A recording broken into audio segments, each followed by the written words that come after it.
Good evening बच्चों। अब आप लोग आ गए हैं जेंडर रिलीजन कास्ट के टॉपिक 2 पे। अभी कुछ ही देर पहले जो है टॉपिक 1 वीडियो अपलोड हुआ है, जितने लोग नहीं देखे हैं आप जाके उसको देख सकते हैं। और अब हम लोग स्टार्ट करेंगे जेंडर रिलीजन कास्ट का टॉपिक 2, और ये इस वीडियो का लास्ट टॉपिक होगा। तो बिना टाइम वेस्ट किए हुए स्टार्ट करते हैं नेक्स्ट टॉपिक।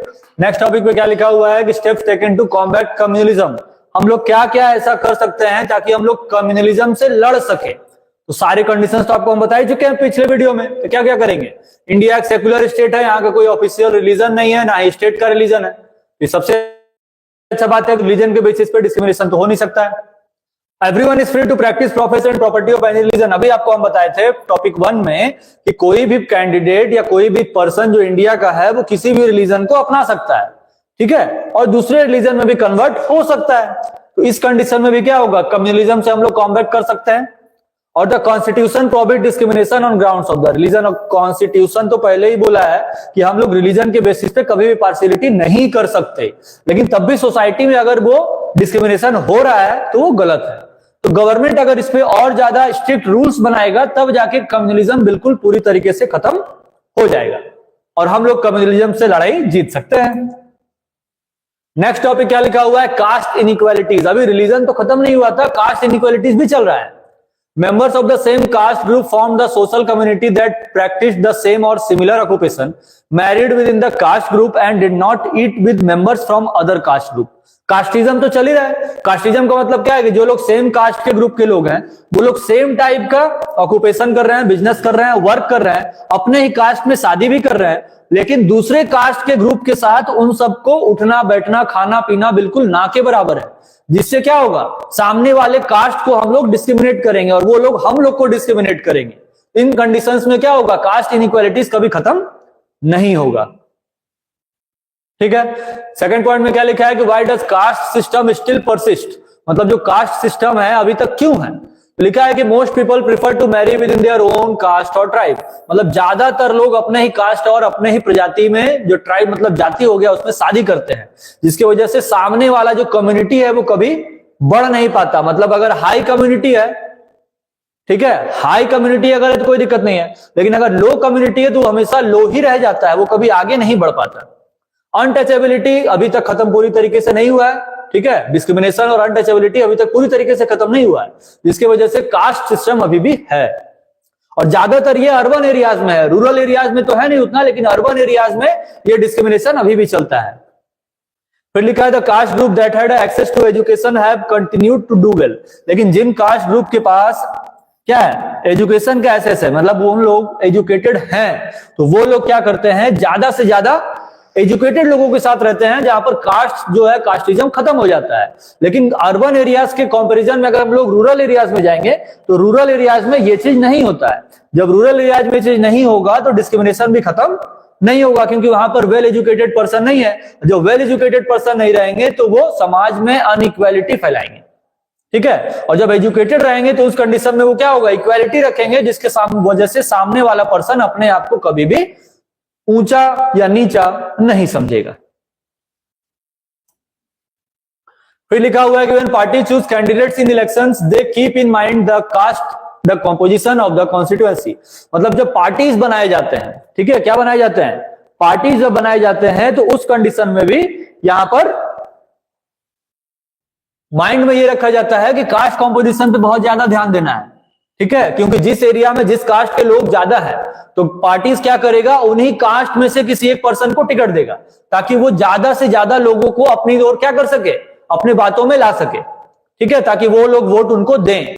अब अगर मान लेते हैं कि 90% यहां पर कास्ट ए है और 10% कास्ट बी है, और गवर्नमेंट या पार्टी कोई भी जो है सिर्फ बी वाले को ही टिकट दे दिया, तो ए वाले लोग वहां पर ज्यादातर चांस है कि 90 में से 90% लोग वोट नहीं देंगे, तो प्रॉब्लम होगा, ठीक है, वो तो हार जाएगा ना वहां से। तो इस कंडीशन में यहां पर पार्टी ये भी ध्यान देता है कि कौन से एरिया में कौन से कास्ट के या कौन से रिलीजन के ग्रुप रह रहे हैं, और उन्हीं में से एक को वो टिकट दे देते हैं। Political parties and candidates appealing to the caste sentiment of the people. और पॉलिटिकल पार्टीज और कैंडिडेट जो है लोगों के सेंटिमेंट्स के साथ खेलते हैं, ठीक है, लोगों की भावनाओं के साथ खेलते हैं, क्योंकि वो लोग जानते हैं कि अगर कास्ट सिस्टम नहीं किया जाए तो उस कंडीशन में वो लोग उस एरिया से हार सकते हैं। इसीलिए वो लोग कास्टिज्म के बेसिस पर इलेक्शन लड़ते हैं, जो सही नहीं है। फिर लिखा है कि caste alone can not determine Indian election, मतलब वो वैसा तो है नहीं कि इंडियन इलेक्शन सिर्फ कास्ट बेसिस पे होता है, बहुत सारे बेसिस पे होता है। तो लिखा हुआ है कि no parliamentary constituency in the country has a clear majority of one single caste. ठीक है, बहुत सारे कास्ट रिलीजन के ग्रुप के लोग हैं ना, तो जो भी पार्टीज अभी तक इंडिया में गवर्नमेंट बना चुका है उसमें कोई सिंगल कास्ट के लोग नहीं है। एक ही पार्टीज में बहुत सारे अलग अलग टाइप के कास्ट के लोग, अलग अलग रिलीजन के लोग रहते हैं, तब जाके वो पार्टी फॉर्म होता है और तब जाके वो गवर्नमेंट रन करता है। फिर लिखा no party wins the votes of all the voters of the caste of our community, मतलब कोई भी ऐसा पार्टी नहीं है जो किसी पर्टिकुलर कास्ट का सारा वोट लेके जीत जाए। उसको कॉम्बिनेशन चाहिए, अलग अलग कास्ट के लोग जब वोट करेंगे तभी ना जाके वो जीतेगा, क्योंकि एक ही कास्ट के लोग तो बहुत ज्यादा है नहीं, मिक्स्ड है। तो इस कंडीशन में जब मिक्स्ड वोट पड़ेगा, मतलब कास्ट ए से भी, बी से भी, सी से भी जब वोट पड़ेगा तभी जाके वो पार्टी जीत सकता है। फिर लिखा है कि if that caste group has many to choose from the other caste groups have none if they were to vote only of the basis of caste, मतलब किसी भी कास्ट ग्रुप के बेसिस पर अगर हम लोग किसी को चुन भी लेते हैं उस कंडीशन में वो उस एरिया से हार सकता है, क्योंकि किसी भी पर्टिकुलर एरिया में एक ही टाइप के कास्ट के लोग तो रहते नहीं है, मिक्स्ड रहते हैं। तो जब मिक्स्ड वोट, मतलब ज्यादातर लोग मिलकर वोट देंगे अलग अलग कास्ट, अलग अलग रिलीजन के, तभी जाके वो कैंडिडेट वहां से जीत सकता है, नहीं तो अनलेस वो हार जाएगा। फिर लिखा है the voters attachment to his party and the party ideology can be stronger than his attachment to its caste group, मतलब जो भी वोटर्स अटैच होते हैं पार्टी से तो उनको पार्टी का आइडियोलॉजी पता होता है। ठीक है, पार्टी का आइडियोलॉजी पता होता है कि पार्टी को कैसे जिताना है। And stronger than his attachment to the caste, वो कास्ट सिस्टम से बढ़कर ऊंचा सोचते हैं। ठीक है, और पार्टी को जिताने के लिए बहुत सारे कास्ट ग्रुप को कॉम्बाइन करते हैं और तब जाके वो पार्टी उस एरिया से जीत पाता है। ठीक है, तो सिर्फ कास्ट के बेसिस पर इंडियन इलेक्शन नहीं होता है, कास्ट के अलावा भी वहां पर उन सबको आइडियोलॉजीज भी चाहिए, प्लस अलग अलग रिलीजन, अलग अलग कास्ट के वोटर्स भी चाहिए। एक पर्टिकुलर रिलीजन और एक पर्टिकुलर कास्ट के लोग से कभी भी कोई पार्टी अभी तक जीत नहीं पाया है और आने वाले टाइम में भी नहीं जीत पाएगा जब तक वो सबका कॉम्बिनेशन नहीं बनाएगा। ठीक है, नेक्स्ट पेज पे चलते हैं। तो लिखा हुआ है कि the outcome of political expression of caste. अब आउटकम क्या है पॉलिटिकल एक्सप्रेशन का? तो आउटकम क्या है, लिखा हुआ है कि it has provided space and opportunity for the disadvantage groups of the demand their share in power, मतलब ये क्या करेगा कि स्पेस प्रोवाइड करेगा, एक अपॉर्चुनिटी प्रोवाइड करेगा जो डिसएडवांटेज ग्रुप है, ताकि उनका डिमांड पूरा किया जा सके और उनको साथ भी पावर शेयर किया जाए, तभी जाके यहां पर कोई भी पॉलिटिशियन या कोई भी पार्टी किसी पर्टिकुलर एरिया में जीत सकता है। फिर लिखा है कि it also has help them to fight for social justice, इसी की वजह से क्या होगा, वो किसी भी सोशल जस्टिस से फाइट कर सकते हैं, मतलब अगर कोई भी सामाजिक विवाद होता है तो वो उससे निकल सकते हैं। Caste based politics is certainly not healthy in democracy, जो कास्ट बेसिस पॉलिटिक्स होता है वो डेमोक्रेटिक कंट्री के लिए बिल्कुल भी अच्छा नहीं है। It can divert attention from other important issues like poverty, development and corruption.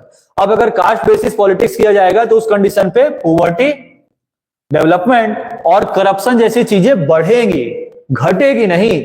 इसीलिए कोई भी गवर्नमेंट जब आता है तो सबसे पहले वो पोवर्टी, डेवलपमेंट और करप्शन को क्लियर करने पे ध्यान दे, तो आने वाले टाइम में कास्ट रिलीजन बेसिस पे जो पॉलिटिक्स होता है वो खत्म हो जाएगा। क्योंकि जब समाज के ज्यादातर लोग क्या रहेंगे, लिटरेट रहेंगे, ठीक है, तो उस कंडीशन में वो ऐसे ही लोगों को वोट देंगे जो उनके लिए अच्छा वर्क कर रहे हैं, ना कि कास्ट और रिलीजन के बेसिस पे वोट पड़ेगा।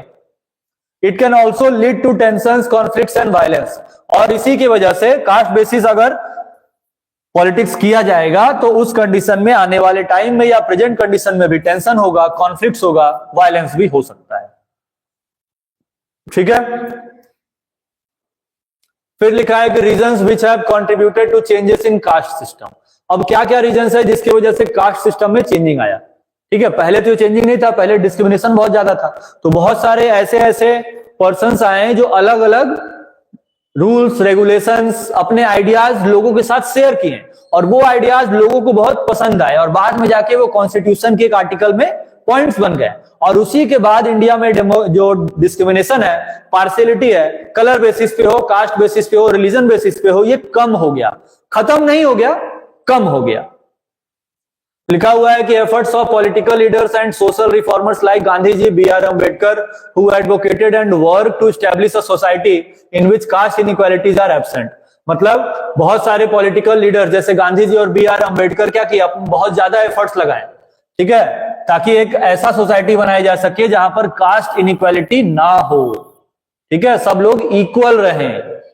Socio economic changes such as urbanisation, ठीक है, सोसाइटी और इकोनॉमिक कंडीशन को सही करने के लिए अर्बनाइजेशन किया गया, शहरीकरण, लिटरेसी रेट को बढ़ाया गया, ठीक है, एजुकेशन लोगों को दिया गया, मतलब बच्चों को जो फ्री एजुकेशन दिया जा रहा है वो इसी की वजह से दिया जा रहा है ताकि लिटरेसी रेट बढ़े। जब लिटरेसी रेट बढ़ेगा तो ऑक्यूपेशन मोबिलिटी भी बढ़ेगा, लैंडलॉर्ड पोजीशन जो है वीक हो जाएगा, ठीक है। लैंडलॉर्ड पोजीशन मतलब क्या है, जैसे गांव के एरियाज में कोई जमींदार है, अब अगर वो लोग पढ़े लिखे रहते तो क्रॉप प्रोडक्शन भी करेंगे अगर, तो वो थोड़ा एजुकेटेड स्किल्ड प्रोग्राम के थ्रू करेंगे ताकि उन सबको पता होगा कि नहीं इस प्रोडक्ट का यूज करेंगे, ज्यादा से ज्यादा क्रॉप प्रोडक्शन होगा, हम लोगों को जो है लैंडलॉर्ड से या जो मनी लेंडर्स होते हैं उनसे लोन नहीं लेना पड़ेगा, जाके हम लोग गवर्नमेंट बैंक से लोन लेंगे कम रेट ऑफ इंटरेस्ट में, ताकि वो लोग अपने क्रॉप प्रोडक्शन का जो भी कंडीशन है उसको ज्यादा से ज्यादा कर सके बिना किसी प्रॉब्लम के। Breaking down the caste of hierarchy have greatly contributed, और इसी की वजह से क्या होगा, जो कास्ट बेस्ड सिस्टम चल रहा है ये धीरे धीरे खत्म हो जाएगा, और जब ये खत्म हो जाएगा तो उस कंडीशन में सारा प्रॉब्लम सॉल्व हो जाएगा, चाहे वो डिस्क्रिमिनेशन का हो, पार्शियलिटी का हो, कास्ट बेसिस पॉलिटिक्स का हो, रिलीजन बेसिस पॉलिटिक्स का हो, सब। नेक्स्ट पॉइंट क्या लिखा हुआ है कि the constitution of India prohibited any caste based discrimination, मतलब इंडिया का जो कॉन्स्टिट्यूशन है वो क्या कर दिया है, प्रोहिबिटेड, रोक दिया है किसको, कास्ट बेस्ड डिस्क्रिमिनेशन को, कि किसी के साथ भी कास्ट बेस्ड डिस्क्रिमिनेशन नहीं किया जाएगा। Provision of fundamental rights has played a major role because these rights are provided to all citizens without any discrimination, मतलब ऐसे ऐसे जो भी फंडामेंटल राइट्स बनाए गए हैं वो बहुत ज्यादा इंपॉर्टेंट रोल प्ले करते हैं ताकि वो लोग क्या कर सके, लोगों को राइट्स दे सके, सारे सिटीजंस को राइट्स दे सके बिना किसी डिस्क्रिमिनेशन के, बिना किसी पक्षपात के। जितने भी कास्ट, जितने भी रिलीजन या जितने भी टाइप के लोग रह रहे हैं उन सारे लोगों के साथ कोई डिस्क्रिमिनेशन नहीं किया जाएगा, ठीक है। नेक्स्ट टॉपिक की तरफ चलते हैं। नेक्स्ट टॉपिक में क्या लिखा हुआ है कि status of women representation in India's legislative bodies. अच्छा, मतलब इंडिया का जो लेजिस्लेटिव बॉडी है जैसे पार्लियामेंट है, विधानसभा है, इन सारे एरियाज में वुमेन्स का क्या रोल है, क्या रिप्रेजेंटेशन है। लिखा हुआ है कि the one way to ensure that women related problems get adequate attention is to have more womens as elected representative.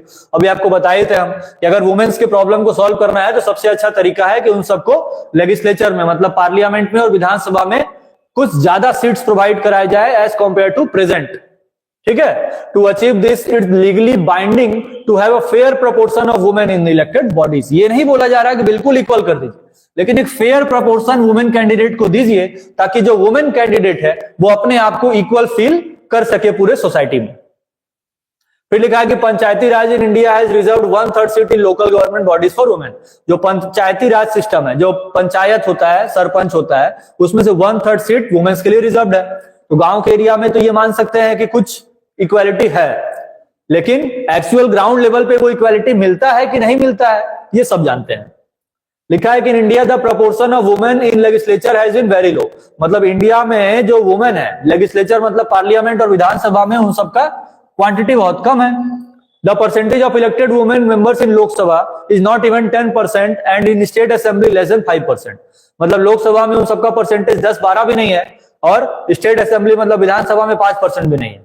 Only recently in मार्च 2010, मतलब कि मार्च 2010 के बाद the women reservation bill pass हुआ और उसमें राज्यसभा में 33% रिजर्वेशन वुमेन्स को दे दिया गया, ठीक है, और विधानसभा में भी।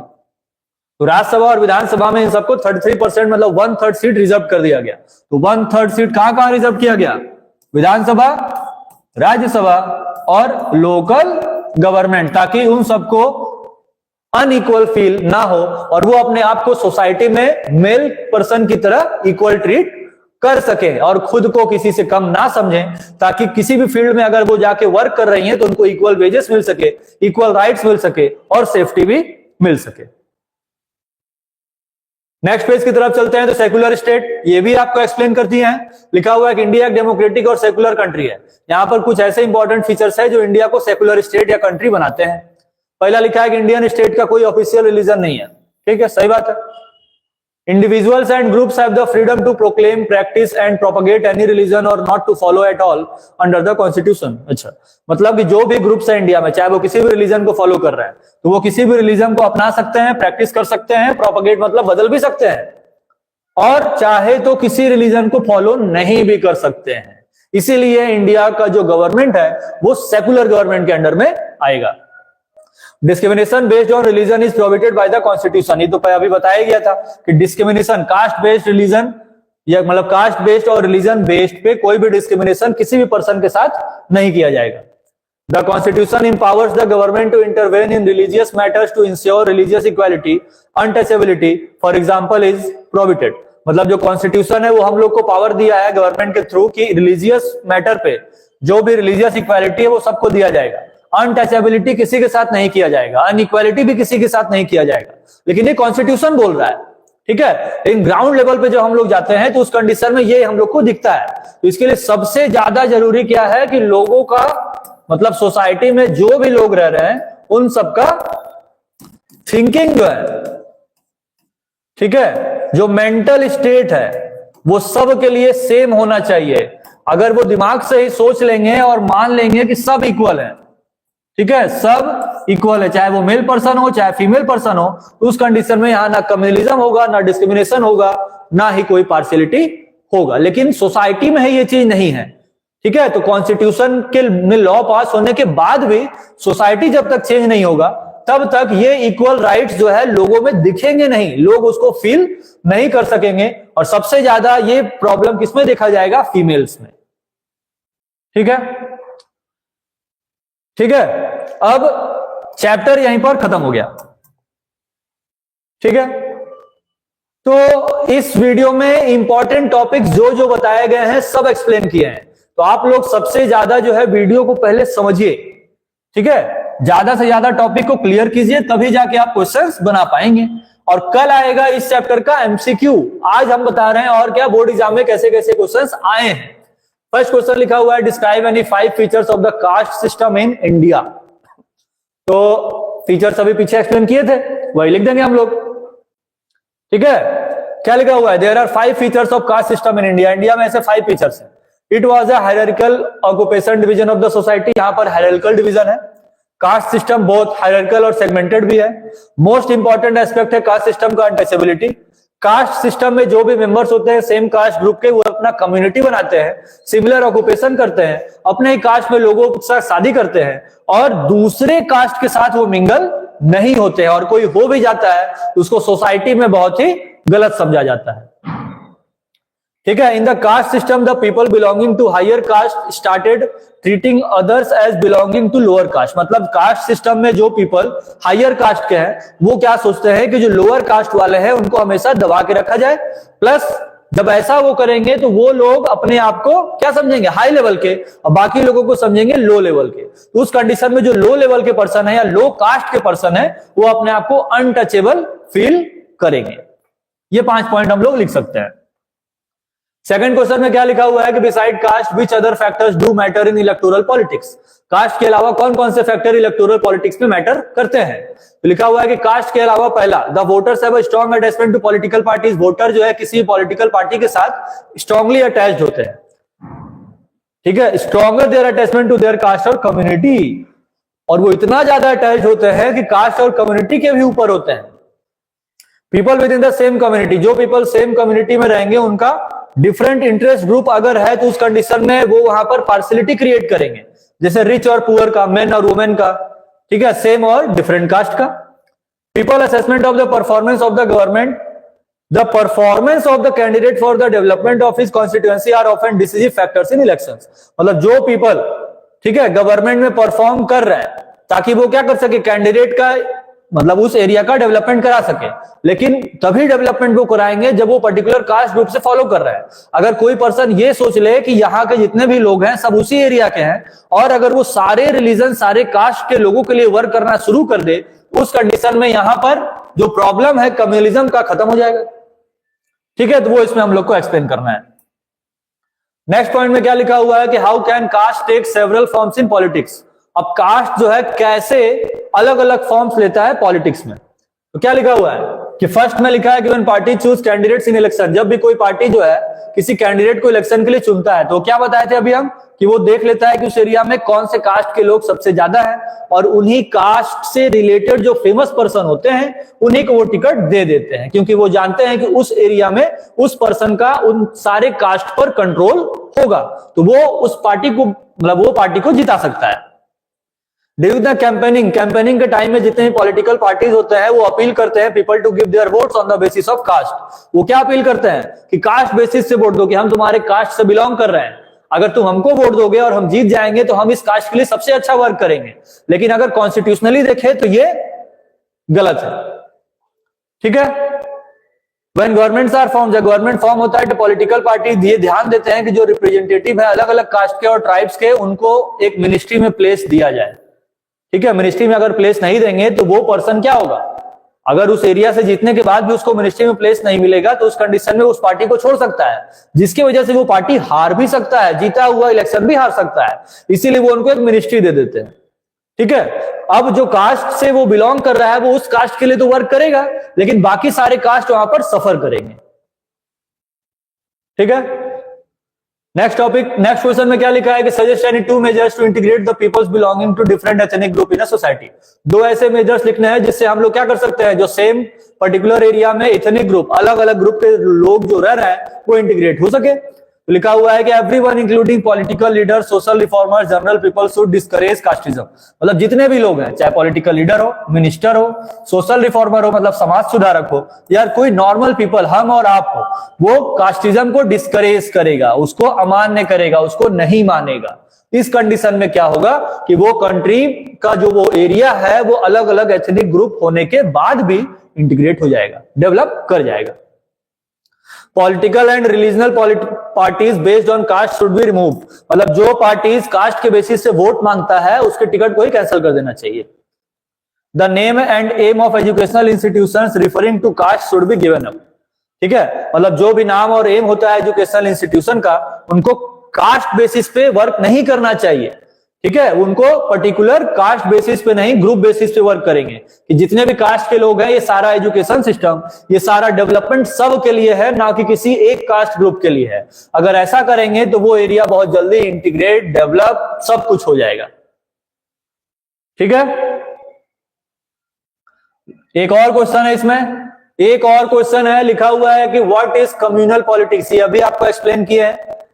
Explain the idea behind the communalism. Communal politics है क्या और कम्युनलिज्म या कम्युनल पॉलिटिक्स के पीछे क्या आइडिया है ये भी पूछ रहा है। तो क्या लिखा है कि the use of religion in politics, मतलब किसी भी पॉलिटिक्स में जो हम लोग रिलीजन का यूज करते हैं, जहां पर एक रिलीजन जो है दूसरे रिलीजन के ऊपर सुपीरियोरिटी दिखाता है। क्या दिखाएगा? सुपीरियोरिटी, कि हम तुमसे ऊपर हैं। To other religions is called communal politics. मतलब जहां पर यह दिखाया जाएगा कि एक कम्युनल पार्टी बोलेगा कि हम जो है तुम्हारे रिलीजन से ऊपर है, तुमको हमारे नीचे रहना पड़ेगा। उस कंडीशन में वो जो लोअर पर्सन है या लोअर कास्ट के लोग हैं या जो माइनर पार्टीज है या माइनर कम्युनिटी है, वो सब अपने आप को कैसा फील करेंगे? डिस्क्रिमिनेट फील करेंगे। इसी कंडीशन को बोलते हैं कम्युनल पॉलिटिक्स। फिर लिखा है कि here one religious group is against the other. मतलब यहां पर एक रिलीजियस ग्रुप दूसरे रिलीजियस ग्रुप के खिलाफ रहता है। And the demands of one religious group are against the demands of other. और एक रिलीजियस ग्रुप का जो डिमांड होता है वो दूसरे रिलीजियस ग्रुप के डिमांड से जस्ट ऑपोजिट होता है। ठीक है। Communal politics is based on the idea that religion in the only basis of forming a community. Communal politics एक ऐसा आइडिया फॉलो करता है जो मानता है कि रिलीजन बेसिस पे ही एक कम्युनिटी बनाया जा सकता है। It believes that followers of one religion belong to the same community. ये क्या मानता है कि जो एक पर्टिकुलर एक रिलीजन को फॉलो करने वाले लोग हैं वो एक कम्युनिटी में रह सकते हैं, लेकिन जो दूसरा रिलीजन फॉलो करने वाला अगर उस कम्युनिटी में आएगा तो वो कभी उसका हिस्सा नहीं बन सकता है। तो पार्शियलिटी तो यहीं से स्टार्ट हो जाएगा। Their interest, ideas and opinions are the same. वो ये भी मानते हैं कि जो सेम रिलीजन फॉलो करने वाले पर्सन है वो सेम कम्युनिटी भी बना सकते हैं, उनका इंटरेस्ट भी सेम होगा, आइडिया भी सेम होगा, ओपिनियन भी सेम होगा। लेकिन ऐसा होता नहीं है। ठीक है। Communal politics follows that people belonging to different religions can not be a part of the same community. Communal politics ये मानते हैं कि जो डिफरेंट रिलीजन वाले हैं वो सेम कम्युनिटी में नहीं रह सकते हैं, उनका आइडिया, डिमांड सब अलग होगा as compare to religious communist party के। In an extreme case of communalism, Communal politics follow that people from different religions are not equal citizens and cannot live together with one nation, which leads to partition of that country. अगर ऐसा ही चलता रहा तो communalism, communal politics के बाद एक ऐसा condition भी आएगा कि हम लोग एक ही कंट्री में रह के अपने आप को एलियन जैसा फील करेंगे। ठीक है, तो अब उस कंडीशन में क्या करना पड़ेगा, कंट्री में डिवीजन लाना पड़ेगा। जैसे इंडिपेंडेंसी के टाइम भी यही हुआ, जब हिंदू मुस्लिम पर्सन्स में डिवीजन हो गया तो यहां पर मुस्लिम पर्सन्स क्या किया, अपने लिए अलग कंट्री का डिमांड कर दिया। तो अगर कम्युनल पॉलिटिक्स नहीं खत्म हुआ तो अभी भी वो हो सकता है, अभी भी एक पर्टिकुलर रिलीजन के लोग आगे आके बोल सकते हैं कि मेरे लिए एक अलग एरिया बनाइए। जैसे श्रीलंका में तमिल बोलने वाले पर्सन अपने लिए एक अलग कंट्री का डिमांड कर रहे थे। तो मेन रीजन वहां पावर शेयरिंग था, यहां मेन रीजन कम्युनल पॉलिटिक्स है। फिर लिखा है communal politics is a believe that particular community has same voice. Communal politics ये भी मानता है कि कोई भी पर्टिकुलर कम्युनिटी का डिमांड एक होता है। Fundamentally wrong. ठीक है, people of one religion do not have the same interest, मतलब एक रिलीजन के जो लोग फॉलोअर्स हैं, ठीक है, जैसे कोई मान लेते हैं कि हिंदू रिलीजन का एक कम्युनिटी है, तो उनका ये मानना होता है कि उनका जो इंटरेस्ट है वो कभी अलग हो ही नहीं सकता। एंड एस्पिरेशंस, ठीक है, एस्पिरेशंस भी अलग नहीं हो सकता। All voices inside a community have a right to be heard, मतलब एक कम्युनिटी के अंदर जितने भी वहां पर डिमांड हो गए उन सबको, वो सब मानते हैं कि सबके लिए सेम होगा। तो मान लेते हैं कि एक कम्युनिटी के जो 1000 फॉलोअर्स है, ठीक है, वो लोग का डिमांड एक है, इंटरेस्ट एक है, आइडिया एक है, लेकिन सोसाइटी में सिर्फ वही 1000 लोगों की तो कम्युनिटी है नहीं, कुछ माइनर कम्युनिटीज भी है। वो लोग अपना डिमांड मान लेते हैं पूरा करवा लेंगे, लेकिन जो माइनर कम्युनिटी है उनका डिमांड गवर्नमेंट पूरा नहीं कर रहा है। राइट्स तो बना दिया है लेकिन सोसाइटी में वो उसको फुलफिल नहीं कर पा रहा, जिसकी वजह से communal politics partition of country के लिए रिस्पॉन्सिबल बनता जा रहा है। ठीक है, तो ये बोर्ड एग्जाम से रिलेटेड आपके 5 मार्क्स के 5 मोस्ट इंपॉर्टेंट क्वेश्चंस थे। आप इन क्वेश्चंस को कॉपी पे लिख लीजिए, खुद से उसका आंसर लिखिए टॉपिक को समझने के बाद, और इसके बाद इस आंसर से मैच कीजिए। इस आंसर के 5 में से अगर 3 पॉइंट भी आपके मैच कर जाते हैं तो आप समझिए कि आप बोर्ड एग्जाम में अच्छा स्कोर करने वाले हैं। तो आप कमेंट करके बाद में बताइएगा कि आपने इसमें से कितने क्वेश्चंस का आंसर ऐसा लिखा जो इस टॉपिक से रिलेटेड था और इस आंसर से मैच कर रहा था, क्योंकि ये सारे ऐसे आंसर्स हैं जिसको लिखने पर आपका 1 मार्क्स भी एग्जाम में नहीं कटेगा। ये सारे मेन पॉइंट्स लिखे हुए हैं। ठीक है, तो आप क्या कीजिए, क्वेश्चंस लिख लीजिए, आंसर लिखिए, खुद से मैच कीजिए। मैच नहीं करता है तो इन क्वेश्चंस का आंसर लिख के कॉपी पे उसको रिवाइज कीजिए, समझिए, ताकि बोर्ड एग्जाम में आप अगर ये आंसर्स लिखें तो आपको ज्यादा से ज्यादा मार्क्स मिले। और हम लोगों को आपके ये पढ़ाने का मेन मोटिव यही है कि आप ज्यादा से ज्यादा स्कोर कीजिए, प्लस सोसाइटी में भी चेंजिंग लाइए। ये नहीं कि बस पढ़ लिए बाद में फिर जाके हम ही लोग क्या कर रहे हैं, पार्शियलिटी कर रहे हैं। ये नहीं करना है। ये जो पढ़ रहे हैं, समझ रहे हैं, उसको अपने दिमाग में रखना है और अपने डेली लाइफ में उसको लाना भी है। ठीक है, तो ये वीडियो आज खत्म। अब कल स्टार्ट होगा इसी चैप्टर का एमसीक्यू। अभी आप 5 मिनट के बाद क्या करेंगे, हम लोग मैथ्स का एक एमसीक्यू स्टार्ट करेंगे क्वाड्रेटिक इक्वेशन का। तब तक के लिए बने रहिए हमारे चैनल डीजे क्लासेस पर।